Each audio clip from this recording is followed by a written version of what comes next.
O Evangelho de Mateus, capítulo 27, versão fácil de ler. Jesus é entregue a Pilatos.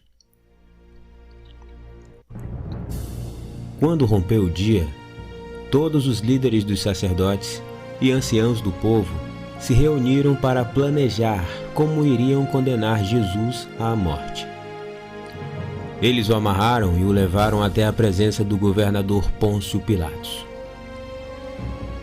Quando Judas, que o traiu, viu que Jesus tinha sido condenado, ficou cheio de remorso. Ele foi até os líderes dos sacerdotes e anciãos, devolveu as 30 moedas de prata que tinha recebido para trair Jesus e disse: "Eu pequei, pois traí um homem inocente." Eles, porém, lhes disseram: "Nós não temos nada com isso. Isso é problema seu." Judas, então, atirou as moedas de prata para dentro do templo, saiu de lá e se enforcou. Os líderes dos sacerdotes pegaram o dinheiro e disseram: "Nós não podemos colocar este dinheiro na caixa das ofertas do templo, pois é preço de sangue." E depois de entrarem em acordo, eles decidiram usar aquele dinheiro para comprar um campo do oleiro, para que servisse de cemitério para os forasteiros. E aquele campo, por causa disso, até hoje é conhecido como Campo de Sangue. Dessa forma se cumpriu o que Deus disse por intermédio do profeta Jeremias.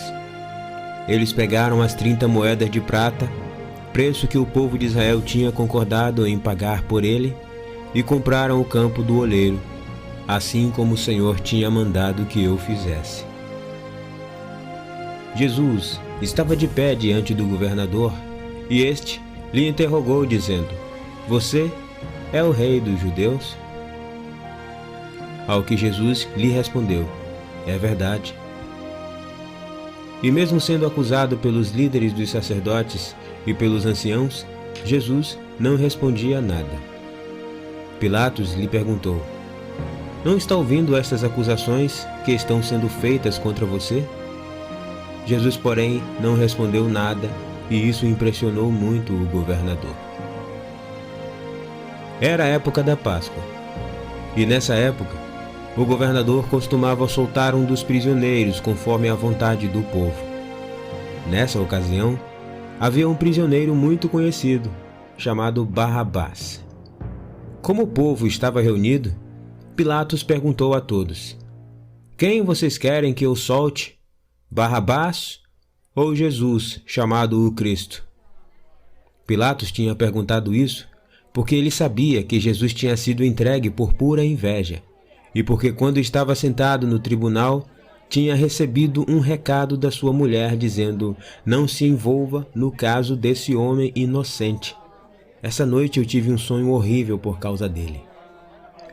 Os líderes dos sacerdotes e os anciãos, porém, convenceram o povo a pedir a Pilatos que soltasse a Barrabás e condenasse a Jesus. Sendo assim, quando o governador Pilatos perguntou ao povo pela segunda vez: "Qual dos 2 prisioneiros vocês querem que eu solte?", eles responderam: "Queremos que o Senhor liberte Barrabás." Pilatos, porém, lhes perguntou: "O que querem que eu faça com Jesus, chamado o Cristo?" E todos responderam: "Crucifica-o!" "Que crime ele cometeu?", perguntou Pilatos. Mas o povo, gritando cada vez mais alto, pedia: "Crucifica-o!" Quando Pilatos percebeu que os seus esforços para salvar Jesus não estavam adiantando nada mais, ao contrário, estava fazendo com que as coisas ficassem cada vez pior, pediu que lhes trouxessem água. E diante de todo o povo, lavou as mãos e disse: "Sou inocente pela morte deste homem. Fiquem vocês com essa responsabilidade." E o povo todo respondeu: "Que o castigo referente à morte dele caia sobre nós e sobre os nossos filhos." Pilatos, então, soltou a Barrabás, e depois de ter mandado chicotear a Jesus, entregou-o para que ele fosse crucificado. Logo depois, Os soldados de Pilatos levaram Jesus para o palácio do governador e reuniram toda a tropa ao redor dele.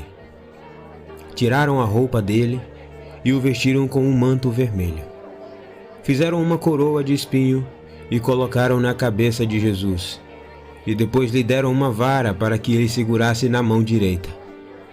Ajoelharam-se diante dele e fizeram zombaria, dizendo: "Viva o Rei dos Judeus!" Eles cuspiram nele. Pegaram a vara que lhe haviam dado e bateram com ela na cabeça dele. Depois de se divertirem bastante às custas dele, tiraram-lhe o manto vermelho e o vestiram com as suas próprias roupas.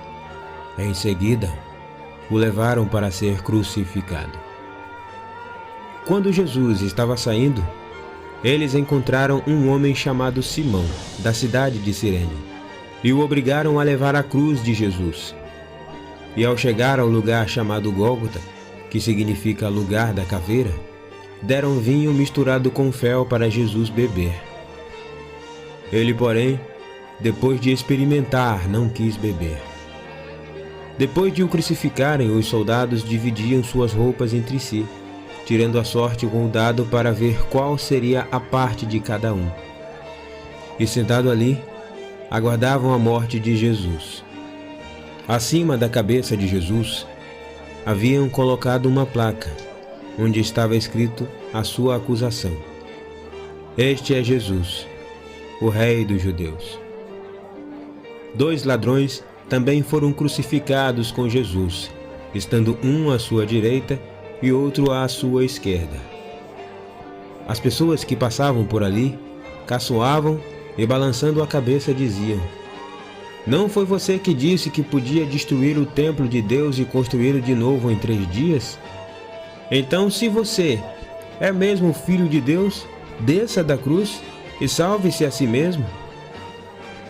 E tanto os líderes dos sacerdotes, como os professores da lei e anciãos, também faziam pouco dele e diziam: "Ele salvou os outros, mas não consegue salvar a si mesmo. Se ele é o rei de Israel, então desça da cruz. Se ele fizer isso, nós acreditaremos nele." Ele confiou em Deus e disse: "Sou filho de Deus." Pois então, que Deus venha livrá-lo agora, se de fato lhe quer bem. E até mesmo os ladrões que tinham sido crucificados com ele o insultaram. Ao meio-dia, toda a região ficou escura, e a escuridão continuou por 3 horas. Às 3 horas da tarde, Jesus gritou bem alto: "Eli, Eli, lama sabachthani", que quer dizer: meu Deus, por que o Senhor me abandonou?" Algumas pessoas que estavam ali por perto, ao ouvirem aquilo, diziam: "Ele está chamando por Elias." Então, alguém correu e molhou uma esponja em vinagre, pôs na ponta de uma vara e deu para Jesus beber. Algumas pessoas, porém, disseram: "Espere, vamos ver se Elias vem salvá-lo." Mas nesse momento, Jesus deu outro grito e morreu. No mesmo instante, a cortina do templo se rasgou em 2 partes, de alto a baixo. Houve um terremoto e as rochas se partiram. Os túmulos se abriram e muitos mortos que pertenciam ao povo de Deus ressuscitaram e saíram dos túmulos. E depois da ressurreição de Jesus, eles entraram na cidade santa de Jerusalém e apareceram a muita gente. O comandante do exército romano e os soldados que estavam com ele, guardando Jesus, ao verem o terremoto e tudo mais que estava acontecendo, ficaram com muito medo e disseram: "De fato, este homem era filho de Deus." Algumas mulheres também estavam por ali, observando de longe. Elas tinham seguido Jesus desde a Galiléia para servi-lo. Entre elas se achavam Maria Madalena, Maria, a mãe de Tiago e de José, e a esposa de Zebedeu. Quando era quase noite, um homem rico, da cidade de Arimateia, chegou. Seu nome era José, também discípulo de Jesus. Este homem foi conversar com Pilatos e lhe pediu o corpo de Jesus. e Pilatos permitiu que ele o levasse. José então pegou o corpo de Jesus, enrolou-o num lenço de linho limpo e o colocou em seu próprio túmulo. O túmulo era novo e tinha sido cavado numa rocha até pouco tempo. Depois, rolou uma enorme pedra para fechar a entrada do túmulo e retirou-se. Maria Madalena e a outra Maria estavam sentadas ali, na frente do túmulo. No dia seguinte, isto é, no sábado, os líderes dos sacerdotes e fariseus se reuniram e foram falar com Pilatos. Eles disseram: Senhor governador, nós nos lembramos que enquanto aquele mentiroso estava vivo, ele tinha dito: depois de 3 dias que eu estiver morrido, eu ressuscitarei.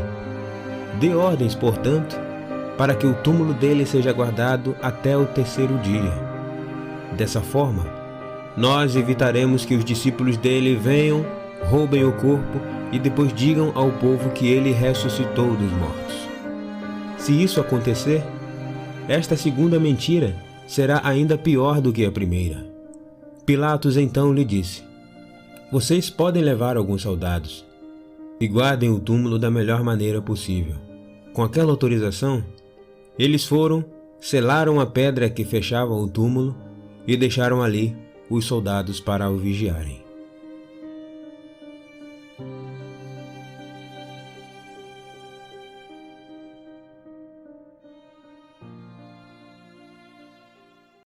E então, gostou do áudio? Se gostou, deixa seu like. Na descrição tem um resumo mostrando quem escreveu o capítulo bíblico e o contexto em que foi escrito. Deixe seu comentário e peça áudios de outros capítulos. Se não é inscrito, se inscreva lá e ative o sininho para receber notificação de quando fizermos novas publicações. Até os próximos áudios e que Deus abençoe.